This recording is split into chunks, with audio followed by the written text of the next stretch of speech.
Hello everyone, कैसे हैं आप लोग। उम्मीद करते हैं सब बढ़िया होंगे। चलिए हम आज आ गए हैं करंट इलेक्ट्रिसिटी के नेक्स्ट लेक्चर में। और आज हम पढ़ने वाले हैं मैक्सिमम पावर ट्रांसफर थ्योरम। ठीक है, आज जो हम पढ़ने वाले हैं ये है, आज का टॉपिक है हमारा maximum power transfer theorem. Maximum power transfer theorem.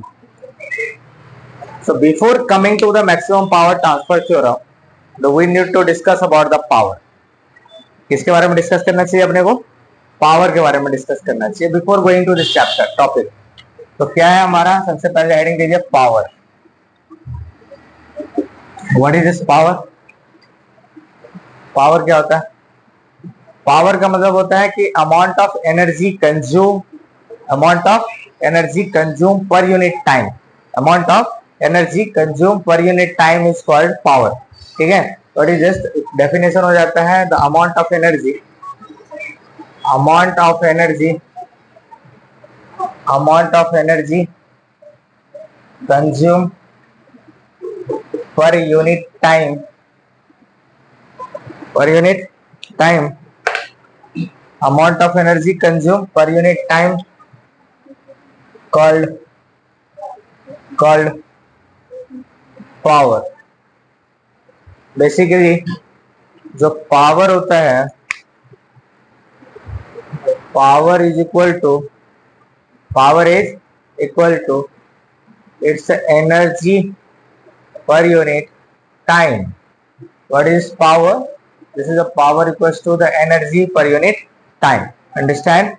The power. The SI unit is what? What is SI unit of power? The SI unit of power is SI unit of power is SI unit of power is SI unit of power is, what is this? Joule per second. Joule per second. It means what is a joule per second? That is a watt. Joule per second is watt. What do you mean by 1 watt? ये 1 watt क्या होता है? तो 1 watt जो होता है that is the 1 joule by 1 second. तो 1 watt किसके इक्वल होता है? 1 joule by 1 second के इक्वल हो जाता है। तो एक मतलब क्या होगा? What do you mean by 1 watt? The 1 वाट का मतलब ये हुआ कि 1 जूल एनर्जी कंज्यूम होगा कितना सेकंड में? 1 सेकंड में। द क्या जी? The 1 joule energy consume, 1 joule energy consume in 1 second and per second known as the 1 watt. ठीक है, अगर बताइए अपने पास में 8 वाट है, 8 वाट का मतलब कितना हो गया? 8 वाट, 8 जूल एनर्जी कंज्यूम होगा 1 सेकंड में। अगर अपने पास में 100 वाट है तो क्या मतलब हुआ?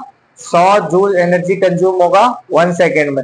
आई बात समझ में? इसलिए वो बल्ब हम लोग घर में यूज करते हैं ना, कहते हैं ना 8 वाट, 10 वाट, 100 वाट, 20 वाट। तो ये जो बल्ब होता है वो जितना वाट का बल्ब होगा उतना एनर्जी कंज्यूम करेगा पर सेकंड में। आई बात समझ में? That is the known as the power. क्या कहते हैं इसको? पावर कहते हैं। कोई दिक्कत वाली बात नहीं होनी चाहिए। छाप दीजिए इसको पहले, फिर मैं आगे आता हूँ। देखिए ये ठीक है, आता है सब? बैठाओ, हो गया? ओके फाइन, ठीक है गाइस। तो ये हो गया आपका पावर। हाँ, अब आते हैं अपन, जैसे कि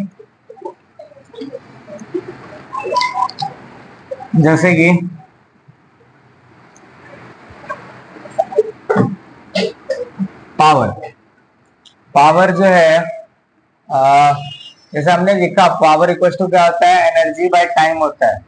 इसी प्रकार एनर्जी इक्वल टू क्या होता है? एनर्जी इक्वल टू होता है power into time. Energy equal to क्या हो जाएगा? पावर इनटू टाइम के इक्वल हो जाएगा। एनर्जी का यूनिट क्या होता है? जूल होता है। एक क्वेश्चन है, which of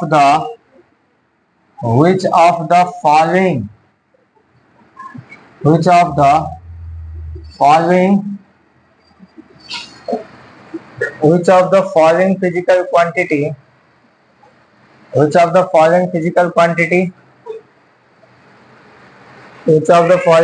quantity having unit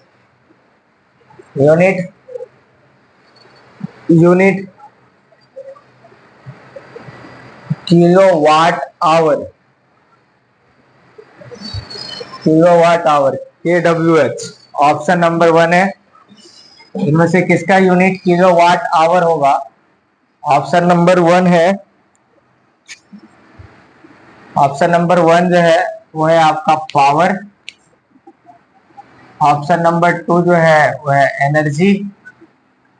option number 3 जो है ये है आपका फोर्स।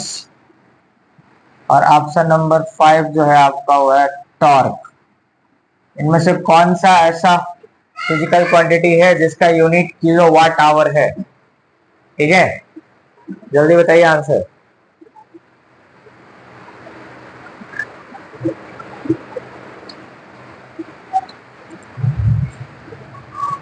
क्या होगा आंसर?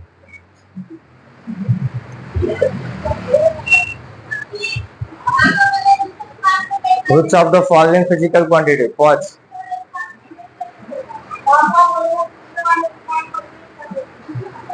हाँ गाइस, तो कह रहा है इनमें से कौन सा फिजिकल क्वांटिटी ऐसा है जिसका यूनिट किलोवाट आवर होगा? भाई कह रहा है kilowatt hour. This is the kilowatt hour. Kilowatt hour, watt, kilowatt, megawatt, ये सब सारे के सारे चीज क्या है? What is this? This is the power. ये क्या है? पावर। और आवर क्या है? It is a time. तो what is the power into time? The power into time is called the energy. क्या है ये? एनर्जी। नहीं है क्या? पावर इनटू टाइम क्या कहा जाता है? एनर्जी कहा जाता है। ये भी आया बोर्ड में, कई बार रिपीट किया हुआ क्वेश्चन है, ठीक है। इसीलिए देखिए डेफिनेशन बेसिस पे क्वेश्चन आ गया है, ये हो गया, समझ गए? तो it is a power into time is basically known as the energy. Understand? चलिए, ये हो गया। अब आता है बात power in electrical circuit. Power in electrical circuit. Electrical circuit में क्या पावर होगा? देखिए जी, 3 टाइप के पावर होते हैं। हेडिंग दीजिए power in electrical circuit. Power in electrical circuit. Power in electrical circuit. Power in electrical circuit. देखिए, there are 3 types of power. There are 3 types of power.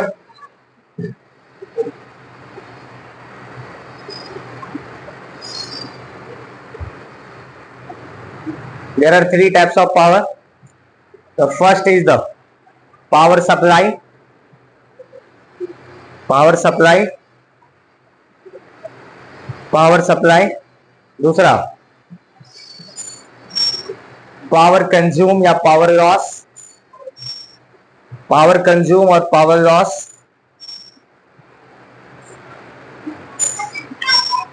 Power consume और power loss, ठीक है। Power consume और power loss. And third one rating power. Rating power. Rating power. Generally हमने क्या कहा? Electrical network में जो पावर होते हैं कितने टाइप के होते हैं? 3 टाइप के पावर होते हैं। पावर सप्लाई, पावर कंज्यूम या पावर लॉस, तीसरा जो होता है पावर रेटिंग पावर होता है। तीनों ही पावर है पर तीनों अलग अलग टाइप के होते हैं, यानी तीनों के जो फॉर्मूला अलग हो जाएगा। देखिए यहाँ पे मान लीजिए कोई सर्किट है और ये सपोज इसमें कोई बल्ब लगा हुआ है, यहाँ पे नहीं लगा क्या? बल्ब लगा हुआ है। तो यहाँ से जो पावर जो है, यहाँ से देखिए ये प्लस है और ये माइनस है, और ये जो सप्लाई वोल्टेज कितना है इसका? वोल्टेज भी है। अब यहाँ से क्या होगा? करंट पास कर रहा है, मतलब पास होगा यहाँ से। तो बैटरी क्या करेगा? अपना कुछ ना कुछ एनर्जी ट्रांसफर करेगी। एनर्जी ट्रांसफर करेगी टाइम के साथ में, और जो एनर्जी का फ्लो होता है टाइम के साथ में क्या कहलाता है? पावर कहलाता है। तो जो power supply by the battery होगा, power supply by the battery, battery के द्वारा जो पावर सप्लाई हुआ वो कितना हो गया?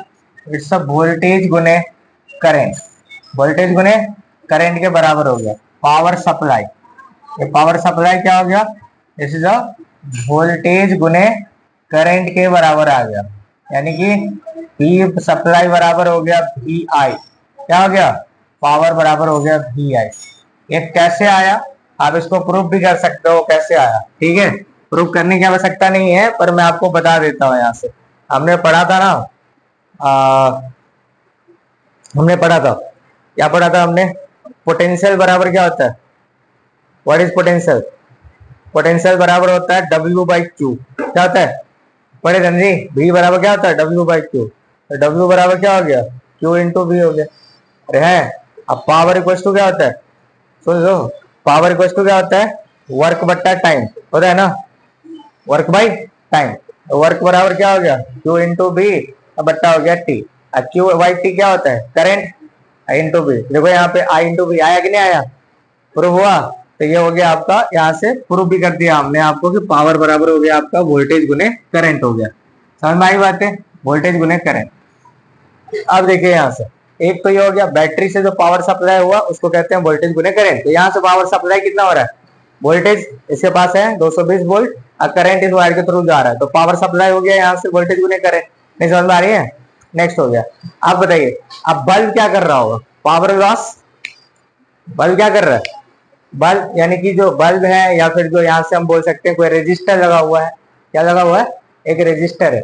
अब रेजिस्टर क्या कर रहा है, एनर्जी ऊर्जा खपत कर रहा है ना, खा रहा है, ये पावर का लॉस कर रहा है। पावर क्या कर रहा है, ये जो बल्ब जला तो वो भी पावर का लॉस किया, बल्ब जला तो बल्ब गर्म हो गया ना, हीट हो गया, ये क्या हो गया, पावर का लॉस हो गया, यानी कि पावर लॉस बोल सकते हैं अपन, या फिर बोल सकते हैं पी कंज्यूम, क्या बोल सकते हैं, पावर लॉस या कंज्यूम। ये जो है आपके पास में ये कैसे आया देखिए, यानी कि भी गुने क्या होता है, आई होता है, तो कंज्यूम कौन करेगा, रेजिस्टर, कंज्यूम कौन करेगा, रजिस्टर करेगा, तो V बराबर हो जाता है I टाइम्स R, क्या हो जाता है, I टाइम्स R, ये हो गया R, ये हो गया I, ये कितना हो गया आपका पावर कंज्यूम जो हो गया आपका I स्क्वायर R हो गया, समझे बात को। तो एक फॉर्मूला बन गया, पावर लॉस या फिर कंज्यूम बाय द रेजिस्टर कितना हो जाएगा, I square R, I square R, understand. तो कोई रेजिस्टर कितना पावर लॉस करेगा, I स्क्वायर R करेगा, बैटरी कितना पावर सप्लाई करेगा, वोल्टेज इनटू करंट करेगा। तीसरा ये होता है रेटिंग पावर, तीसरा क्या है, रेटिंग पावर क्या होता है, ये है प्री डिसाइडेड पावर का होता है। What is mean buy rating power, rating power जो होता है प्री डिसाइडेड होता है।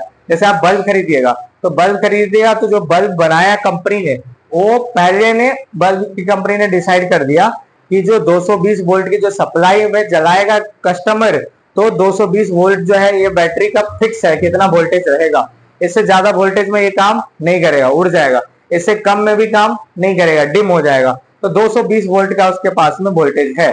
अब करंट डिपेंड करता है ना, अब इसका रेजिस्टेंस बल्ब का अलग अलग होगा, तो इन्होंने कहा कि भाई इसका पावर हम फिक्स कर देते हैं कि इतना वाट का ये पावर है, रेट दे देते हैं इसको, या 8 वाट का है या 10 वाट का, मतलब इतना जूल एनर्जी कंज्यूम करेगा पर सेकेंड, ये तुम्हारे हम 8 वाट का बल्ब है, ये 100 वाट का बल्ब है, 20 वाट का बल्ब है, तो ये वाट क्या हुआ, ये डिसाइडेड है, प्री डिसाइडेड है, पहले से ही इन्होंने डिसाइड कर दिया है कि इतना वाट का ये बल्ब है जो इतना वोल्टेज पे चलेगा। आ रही बात समझ में, इसको कहते हैं हम लोग रेटिंग पावर, क्या कहते हैं इसको, रेटिंग पावर कहते हैं। ये हो गया प्री डिसाइडेड पावर, क्या ये प्री डिसाइडेड पावर, जो पहले से डिसाइडेड है कंपनियों के द्वारा, जो पावर मतलब जो अप्लायंस बना रहे हैं आप उसका पावर पहले से फिक्स है।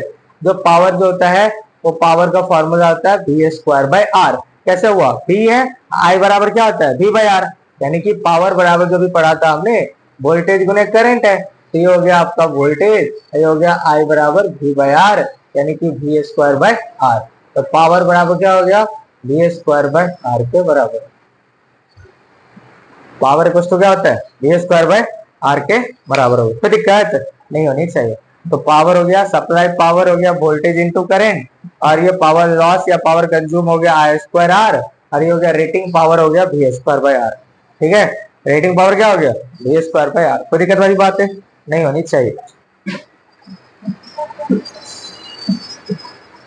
समझ गए। तो पावर सप्लाई कौन करेगा, बैटरी, कौन करेगा, बैटरी, वोल्टेज सोर्स कितना वोल्टेज गुने करंट, पावर लॉस कौन करेगा, रेजिस्टर है ना, अप्लायंस कितना I स्क्वायर R, और पावर रेटिंग पावर क्या हो गया V स्क्वायर बाय R।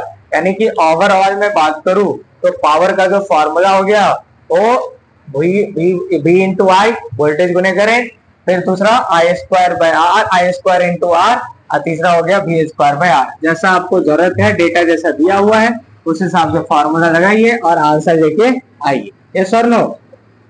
बोलो। तो जो नोट करके हम लिख सकते हैं बात को, नोट करके जो लिख सकते हैं अपन बात को, पावर बराबर जो आ गया जी आई बराबर आई स्क्वायर आर बराबर V square by R. Understand? कोई दिक्कत नहीं होनी चाहिए। ये हो गया आपका तीनों फॉर्मूला। ओके, चलिए एक छोटा सा क्वेश्चन लिखिए। क्वेश्चन लिखिए छोटा सा, देखिए 10 ampere current is passing through a resistor of 5 ohm, then power loss across the resistor के क्रॉस पावर लॉस कितना होगा? कितना होगा?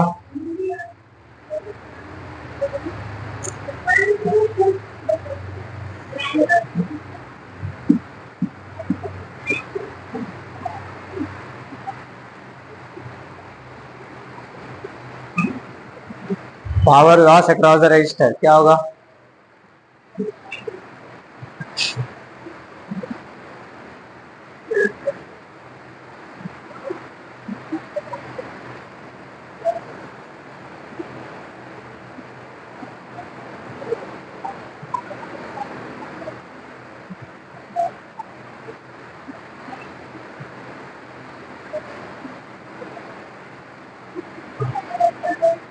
कितना?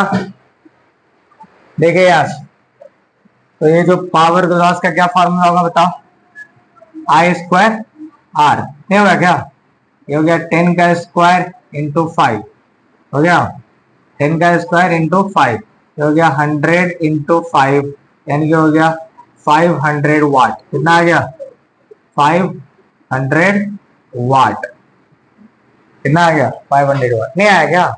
ये हो गया आपका power loss across the resistor. Understand? चलेगा? इस टाइप से क्वेश्चन सॉल्व होता है। जो भी आपको डेटा दिया है उस बेसिस पे आप निकाल लो। कोई दिक्कत? चलिए हम आगे बढ़ते हैं। आ जाइए maximum power transfer theorem. Maximum power transfer theorem पे आ जाते हैं अपन। Maximum power transfer theorem.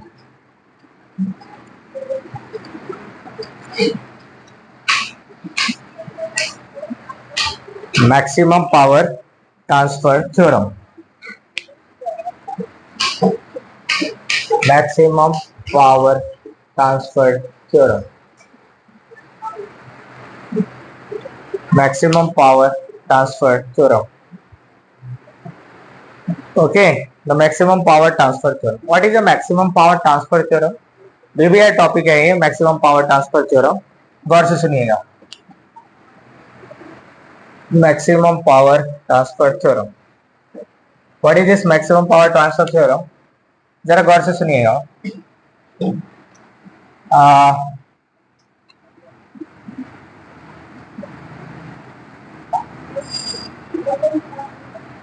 जब किसी लोड रेजिस्टेंस को, लोड रेजिस्टेंस समझते हैं क्या? जो एक्सटर्नल रेजिस्टेंस है उसको कहते हैं हम लोग लोड रेजिस्टेंस। क्या कहते हैं? लोड रेजिस्टेंस कहते हैं। जैसे आप घर में, आपके घर में टीवी है, फ्रिज है, ये सब क्या है? लोड है। क्या ये सब? लोड है। उसका कुछ ना कुछ रेजिस्टेंस होगा, तो known as the load resistance. अब लोड रेजिस्टेंस को हमने क्या किया? एक अननोन रेजिस्टेंस के साथ में कनेक्ट कर दिया सीरीज में। ये क्या है? अननोन रेजिस्टेंस है। लोड रेजिस्टेंस को क्या किया हमने? अननोन रेजिस्टेंस के साथ में हमने कनेक्ट कर दिया। तो लोड रेजिस्टेंस को हमने अननोन रेजिस्टेंस में कनेक्ट किया। ये हो गया आर, ये हो गया एक्स। अब इसको किसके साथ में कनेक्ट किया हमने? ये हो गया आपका वोल्टेज यानी कि बैटरी के साथ में जिसका ईएमएफ कितना है, ई दिया हुआ है। ये हो गया प्लस और ये हो गया माइनस। जाहिर बात है इसमें करंट पास करेगा, करेगा कि नहीं करेगा। अब अपने को क्या करना है, कह रहा है कि सर्किट में इस लोड रेजिस्टेंस के अक्रॉस कितना मैक्सिमम पावर ट्रांसफर करेगा। What is the how many power maximum power will transfer through the load resistance. इसको क्या कहते हैं हम लोग, it's known as the load resistance. Load resistance के थ्रू मैक्सिमम पावर कितना ट्रांसफर करेगा। So basically what is be happening, जब आपने सर्किट में ये लोड रेजिस्टेंस को इसके साथ सीरीज में कनेक्ट किया तो इसमें पावर ट्रांसफर जो हो जाएगा, यानी कि तो सबसे फर्स्ट ऑफ ऑल क्या करना पड़ेगा उसमें, current passing through, current passing through, passing through, current passing through circuit. ये दिखाना नहीं ना पड़ेगा क्या कि ईएमएफ को लोड रेजिस्टेंस को अननोन रेजिस्टेंस के साथ में सीरीज में रखे, तो नहीं दिखना पड़ेगा। डायरेक्ट बात करते हैं अपन, passing through current passing through circuit. Circuit के थ्रू कितना करंट पास कर रहा है, आई इक्वल टू हो जाएगा ईएमएफ यहाँ पे डिवाइडेड बाय आर प्लस ये एक्स हो जाएगा, होगा ना, आर प्लस एक्स हो जाएगा। What is this, this is the R plus X. ये हो गया करंट आपका, सर्किट में इतना करंट पास करेगा, करेगा कि नहीं करेगा, क्योंकि करंट इक्वल टू क्या होता है, ओम्स लॉ के according voltage by total resistance. तो EMF divided by R plus X हो गया यहाँ पे, ये हो गया आपका करंट। सर्किट में इतना करंट पास कर रहा है। अब जो है पावर लॉस या कंज्यूम, पावर लॉस या पावर ट्रांसफर, पावर ट्रांसफर लिख दो, लॉस बोल दो चलेगा, कोई दिक्कत नहीं है। Power transfer through, power transfer through load resistance, इसके through load resistance, load resistance के थ्रू जो पावर ट्रांसफर होगा वो कितना हो गया, आई स्क्वायर आर के बराबर होगा। जहां पे आई का वैल्यू कितना दिया हुआ है, E by R plus X का होल स्क्वायर इंटू क्या हो जाएगा, R. Understand. So this is the power, basically this is the power transfer. Okay, this is the power transfer. The power जो आगे अपने पास में that is what, E square by E square times यहाँ पे हो गया R divided by R plus X of whole square. Yes और नो, सिंपली यहाँ पे वही टर्म को हम लिख सकते थे, R by R plus X का होल स्क्वायर इनटू हो गया R. Now the question is that कि what is the maximum power transfer through the load resistance. Maximum power कितना ट्रांसफर होगा ये अपने को निकालना है।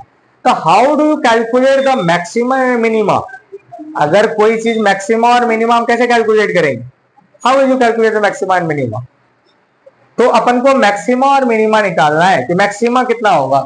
तो फॉर मैक्सिमम पावर, जब भी कभी ऐसा होगा तो for maximum power, maximum power अगर अपने को निकालना है मैक्सिमम पावर, तो dp बाई डी आर का जो वैल्यू है वो किसके इक्वल करने पड़ेंगे, जीरो के इक्वल करना पड़ेगा। अगर कोई फंक्शंस पता करना है कि किस वैल्यू पे वो मैक्सिमम और मिनिमम है, तो सबसे पहले उसको क्या करना पड़ेगा, डिफरेंशिएट करके जीरो के इक्वल करना पड़ता है। और उस जिस वैल्यू पे वो जीरो हो गया वही उसी पॉइंट पे वो मैक्सिमा और मिनिमा होगा। तो अभी मैं dp by D R equal to zero कर दिया यहाँ पे। तो आप जो है यहाँ पे, इसको मैं मिटाता हूँ अननोन रेजिस्टेंस को, तो यहाँ पे देखा क्या गया कि जो dp by D R equal to zero है, आप यहाँ पे डालोगे इसको, है ना जी, E square by R plus X का होल स्क्वायर इंटू आर है, इंटू क्या है, आर है। अब बट्टा क्या हो गया, ये डी आर। अगर आप यहाँ पे इसको डिफरेंशिएट करके जीरो करते हैं, कौन सा रूल लगाना पड़ेगा, u बाई वी रूल। कौन सा रूल लगाना पड़ेगा, डिवीजन रूल। यहाँ भी आर है, यहाँ भी आर है कि नहीं, u बाई वी रूल लगाना पड़ेगा। इसको जब डिफरेंशिएट करेंगे आप, तो डिफरेंशिएट करने के बाद में ऐसा रिजल्ट आएगा कि r बराबर क्या हो जाएगा, आपका x हो जाएगा। r बराबर क्या हो जाएगा, x हो जाएगा। तो r is equal to X over E है, ऐसा नो। जब r इक्वल टू x हो जाएगा, यानी कि अगर इसको जीरो के इक्वल कीजिए डिफरेंशिएट करने के बाद, तो एक रिजल्ट आएगा r इक्वल टू x। तो power will be transfer, maximum power will be transfer through the load resistance when, only when the r equal to x हो जाएगा। r इक्वल टू क्या होगा, x के बराबर होगा। So maximum power will be transferred through the load resistance only when the R equals to X हो जाएगा। तो यहाँ पे हम लिख सकते हैं the maximum power maximum power will be transfer, समझ में आ रही बातें, maximum power will be transfer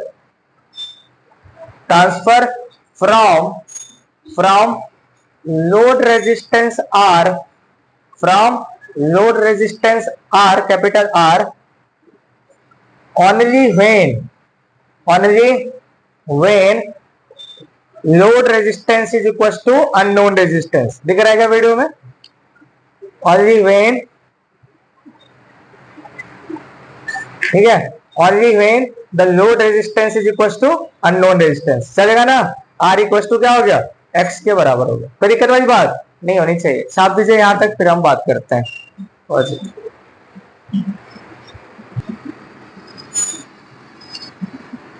हाँ गाइस, तो बहुत सारे बच्चों का डाउट ये आता है कि सर ये डिफरेंशिएशन वाला क्या सीन है, ये डिफरेंशिएशन क्यों करते हैं, डिफरेंशिएट क्यों करेंगे, बिना डिफरेंशिएट किए हुए नहीं आंसर आएगा क्या। देखिए जी, तो जो पावर का जो हमारे पास में एक रिलेशन आया, पावर का फॉर्मूला आया ना अपने पास में, E square by R plus X का होल स्क्वायर इनटू आर आया, नहीं है, जहां पे एक्स क्या है, X is the unknown resistance, X क्या है, अननोन रेजिस्टेंस है। सो ये अननोन रेजिस्टेंस का वैल्यू अपने को पता नहीं है, how much amount is this, अगर ये पता होता तो डायरेक्ट वहां पे सब्स्टिट्यूट कर देते, आंसर आ जाता, पर अपने को एक्स के बारे में कुछ पता नहीं है, तो अपने को पता करना पड़ेगा भाई एक्स का क्या वैल्यू होगा जहां पे पावर मैक्सिमम हो जाए। तो अपने को क्या किया कि जब मैक्सिमम और मिनिमा निकालना है तो सबसे पहले हमने क्या किया, उसको डिफरेंशिएट कर दिया और जीरो के इक्वल कर दिया। इससे क्या हुआ कि एक रिलेशन आ गया अपने पास में कि आफ्टर डिफरेंशिएटिंग हमने क्या किया, we got the result, result क्या आया, आर इक्वल टू एक्स आ गया। इसका मतलब ये हो गया, यहां पे आप लिख सकते हो कि after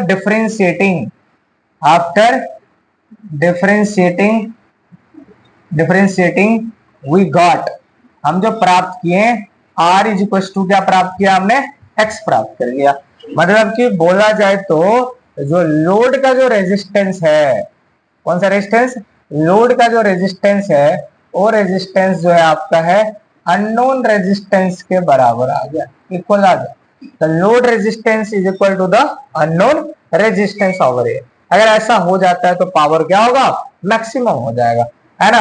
eight this value the maximum power will be the maximum, it means the what, the P max is equal to that is the E by R plus X is equals to what? R.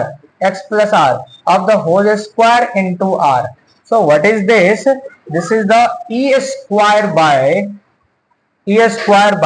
R plus R is 2R. और 2 का square कितना हो जाएगा, 4R square into क्या हो गया, R हो गया।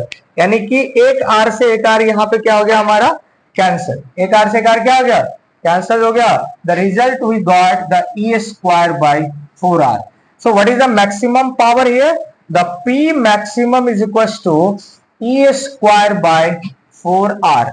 E square by 4R. The maximum power is equals to the E square by 4R. Understand? एक रिजल्ट आ गया अपने पास में, मैक्सिमम पावर का फॉर्मूला बन गया अपने पास में। E स्क्वायर बाय कितना आ गया, 4, कितना आ गया, जहां पे R था, X था, वहां पे हमने R पुट कर दिया, ये हो गया E स्क्वायर बाय 4R। बात समझ में आ रही है। तो कभी भी आपको मैक्सिमम पावर निकालना है तो क्या फॉर्मूला लगाएंगे, E square by 4R, E square by 4R का फॉर्मूला लगाना। Power is V square bye R, B times I, yes or no, I square R, और what is the maximum power, E square by 4R, E square by 4R across the load resistance. Understand, ये concept आपका हो गया, ठीक है, छाप दीजिए इसको, ठीक है। और मैक्सिमम पावर के लिए तो नोट करके इस फॉर्मूला को आप लिख लीजिएगा, ठीक है। मैक्सिमम पावर ट्रांसफर क्या हो जाएगा, maximum power transfer through load resistance, power is equal to आ गया E square by 4R, E square by 4R, and condition number 2 R equal to कितना हो गया, X हो गया, हुआ कि नहीं हुआ। तो कभी भी मान लो X का वैल्यू निकालना है और इस क्वेश्चन में अगर कह दें कि मैक्सिमम पावर ट्रांसफर हो रहा है, क्या हो रहा है, मैक्सिमम पावर ट्रांसफर हो रहा है। तो आपको समझ जाना है कि आर का वैल्यू क्या होगा, एक्स के बराबर होगा। समझ में आया कि नहीं आया, ऐसा होगा आपका क्वेश्चन। चलिए देखिए, इस पे क्वेश्चन लिखते हैं अपन, करते हैं। ठीक है, क्वेश्चन देखिए। हाँ, कह रहा है इसमें देखिए 5 ओम का लोड रेजिस्टेंस है जो कनेक्टेड है अननोन रेजिस्टेंस एक्स के साथ में, सीरीज में एक बैटरी के साथ में। देखिए जी, कह रहा है एक 5 ओम का लोड रेजिस्टेंस है, आर इक्वल टू 5 ओम दिया हुआ है। सीरीज में कह रहा है कि अननोन रेजिस्टेंस एक्स के साथ में कनेक्टेड है, इसके साथ एक बैटरी के साथ में, जिसका ईएमएफ जो है वो 12 वोल्ट का दे रखा है। देख रहे हैं, कह रहा है कि find out the value of unknown resistance x. ये एक्स का क्या वैल्यू होगा जिससे कि maximum power transfer through the load resistance, load resistance के थ्रू मैक्सिमम पावर ट्रांसफर होगा। हम जानते हैं एज वी नो दैट, जैसा कि हम जानते हैं maximum power theorem, maximum power transfer theorem direct लिख देते हैं। Maximum power transfer theorem, R बराबर क्या हो जाता है, एक्स हो जाता है। तो जो एक्स का जो वैल्यू है वो आर के वैल्यू के बराबर होगा, 5 ओम हो जाएगा आंसर। पहला आंसर तो ये हो गया। और दूसरा आंसर क्या हो जाएगा, मैक्सिमम पावर ट्रांसफर कितना हो करेगा, अभी तुरंत फॉर्मूला पढ़े हैं। मैक्सिमम पावर ट्रांसफर करने का जो फॉर्मूला है E square by 4r, E square by 4r हो जाएगा। तो ई का वैल्यू जो दे रखा है वो है 12 वोल्ट का स्क्वायर, ये हो गया 4, आर का वैल्यू हो गया 5, ये हो गया 12 12 144 144, और ये हो गया 4 पंचे 20। यस और नो, कितना हो गया, ये हो गया 2 7 14 72, ये हो गया 10, नहीं हो गया, ये बोलो, ये हो गया आपका 10 है, ये हो गया आपका 7.2, नहीं होगा क्या, 7.2 वाट जो है इसका आंसर आ गया। ठीक है, ये हो गया। कितना आया था आपका, 5 कैसे आएगा,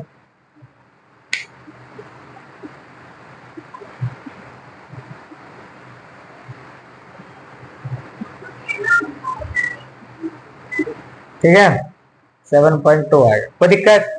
ये हो गया आपका maximum power transfer theorem, understand चलेगा। ये हो गया आपका मैक्सिमम पावर ट्रांसफर थ्योरम। बहुत वीवीआई टॉपिक है, इसमें से क्वेश्चंस, एक क्वेश्चन जनरली बोर्ड वगैरह में आता है। ओके, बहुत।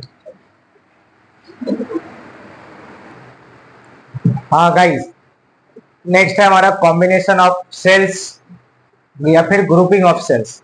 सेल्स को हम कंबाइन कैसे करते हैं या ग्रुपिंग कैसे करते हैं। सेल्स को हम ग्रुप कर सकते हैं 3 तरीके से। कितने तरीके से, 3 तरीके। देयर आर 3 वेज, 3 वेज है मतलब कि सेल्स को ग्रुप करने का। पहला है सीरीज ग्रुपिंग, दूसरा है पैरेलल ग्रुपिंग, तीसरा है मिक्स ग्रुपिंग।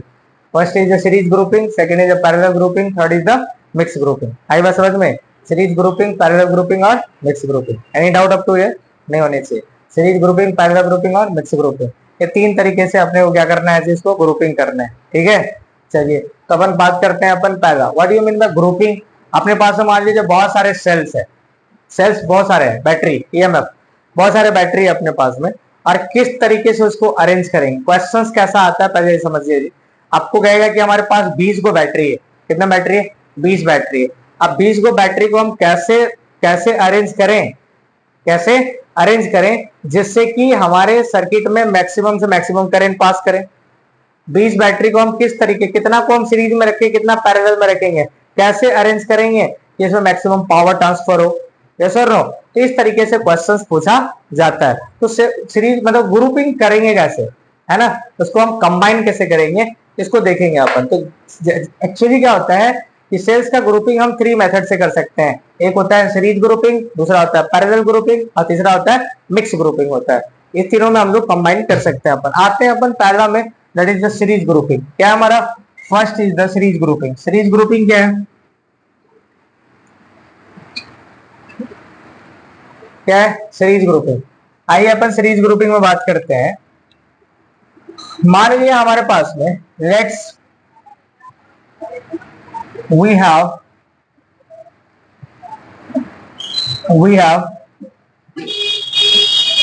4 सेल्स है। कितना सेल्स है, 4 सेल्स। ईच ऑफ ईएमएफ जो है, each of EMF is E volt. कितना है? ई वोल्ट ईएमएफ है। Each sales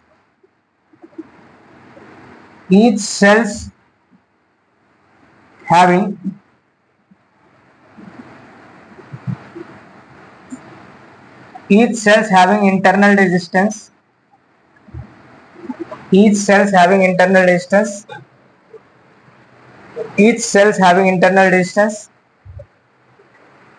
resistance small R ohm. प्रत्येक सेल का जो इंटरनल डिस्टेंस है कितना है? स्मॉल आर ओम दिया हुआ है। ठीक है। एंड ए लोड रेजिस्टेंस क्या है? And a load resistance that is also known as the external resistance. क्या कहते हैं उसको? एक्सटर्नल रेजिस्टेंस जो है, एक्सटर्नल रेजिस्टेंस है वो आर है। ओके, ऐसे है। अब देखो इसमें, अब जिसका डायग्राम है जरा लिख दिया। एक सेल है, हम जानते हैं कि इसके पास खुद का इंटरनल रेजिस्टेंस होता है। दूसरा सेल हो गया, इसका इंटरनल रेजिस्टेंस होगा, और नहीं होगा? तो सब फ्रेश में बना देते हैं डायग्राम को। देख लीजिए पिक्चर यहाँ हमारे पास है। ये एक सेल है, इसका एक इंटरनल रेजिस्टेंस होगा। दूसरा सेल है, इसका एक इंटरनल रेजिस्टेंस होगा। तीसरा सेल है, इसका होगा। और ये चौथा सेल है, इसका होगा। 4 सेल है अपने पास। सबका ईएमएफ कितना है? ई है, ई है और ई है। चलेगा? आर आर आर और आर है यहाँ पे इंटरनल रेजिस्टेंस। ये हो गया आपका एक्सटर्नल रेजिस्टेंस, ये हो गया आर। चलेगा? अब देखिए इसमें, इसके थ्रू कितना रेजिस्टेंस है आपका, कितना करंट पास करेगा, ये पता करना है। नहीं, 4 को बैटरी है। हमने कल भी इस पे क्वेश्चन किया था। अगर सारे बैटरी अगर एक साथ जुड़े होंगे तो नेट ईएमएफ कितना हो जाएगा? सब जुड़ जाएगा, ऐड हो जाएगा। हमने कहा अगर अपोजिट टर्मिनल में जुड़ा हुआ है तो सब्ट्रैक्ट हो जाएगा। नहीं हो जाएगा क्या?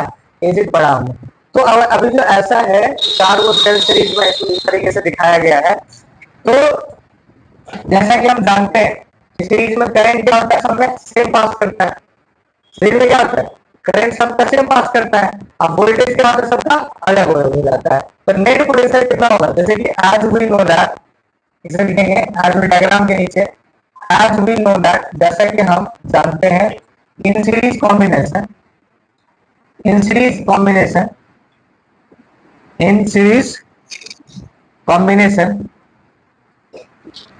Combination current flow through each cell is same, but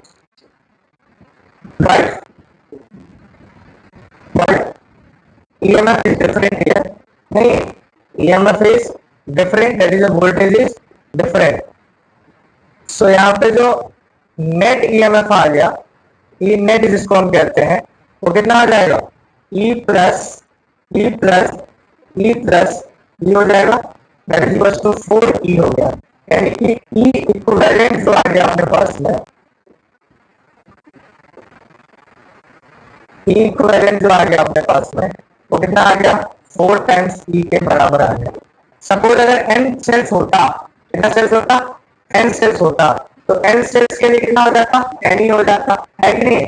अब यहाँ से हो गया इक्विवेलेंट रेजिस्टेंस तो निकाल लिए, and small R internal resistance का इक्विवेलेंट रेजिस्टेंस कितना हो जाएगा?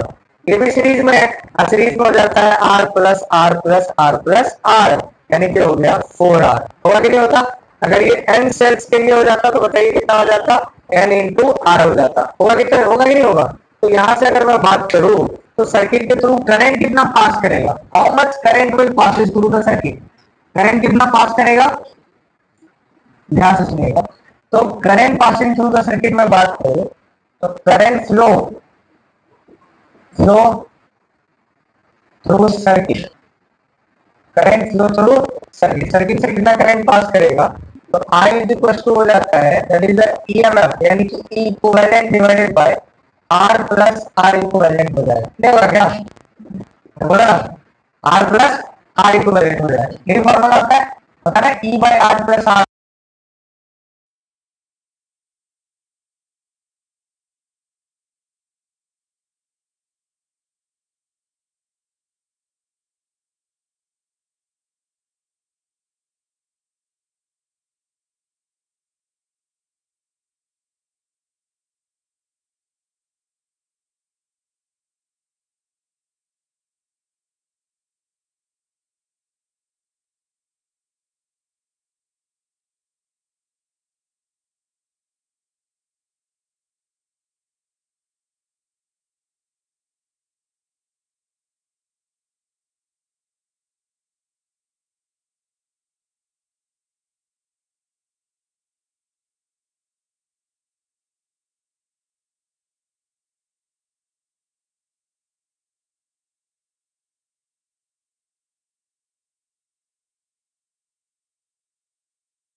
ठीक है गाइस।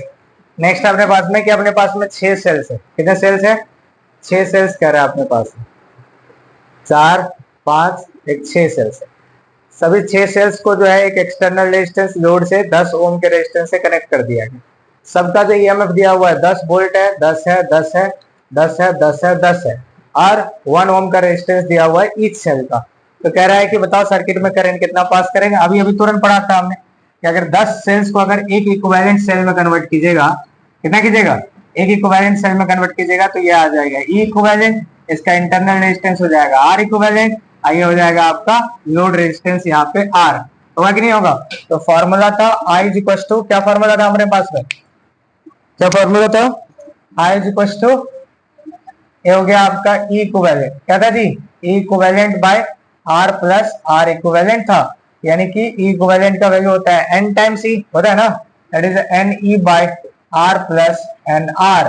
तो ये हो गया एन का वैल्यू हो गया आपका 6 है नंबर ऑफ सेल्स, ई का वैल्यू कितना है आपका 10 वोल्ट है, ये आर का वैल्यू है 10 ओम प्लस ये हो गया 6 इंटू 1, यानी कि हो गया 60 बाई 16, 60 बाई 16, 30 दूना 60, 2 8 16, ये जो है 8, ये हो गया आई इक्वल हो गया 30/8, यानी कि 8 3 हो गया 24, कितना हो गया 8 3 24, कितना बच गया 6 0, 8 3 24, 6 0, इसके बाद हो गया आपका 6 0 हो गया तो 8 7 56, नहीं 3.7 एम्पेयर आसपास के आ गए करंट है ना। ओके, कोई डाउट अप टू ये नहीं होनी चाहिए, ऐसे सवाल बनता है। तो नेक्स्ट क्लास में गाइस हम लोग पढ़ेंगे ये कहते हैं पैरेलल ग्रुपिंग क्या होता है और मिक्स ग्रुपिंग क्या होता है, अपन डिस्कस करेंगे, चलेगा? बोलो, कोई डाउट यहाँ तक? पॉज कर दे, ठीक है गाइस, तब तक के लिए ख्याल रखिए अपना, मिलते हैं नेक्स्ट क्लास।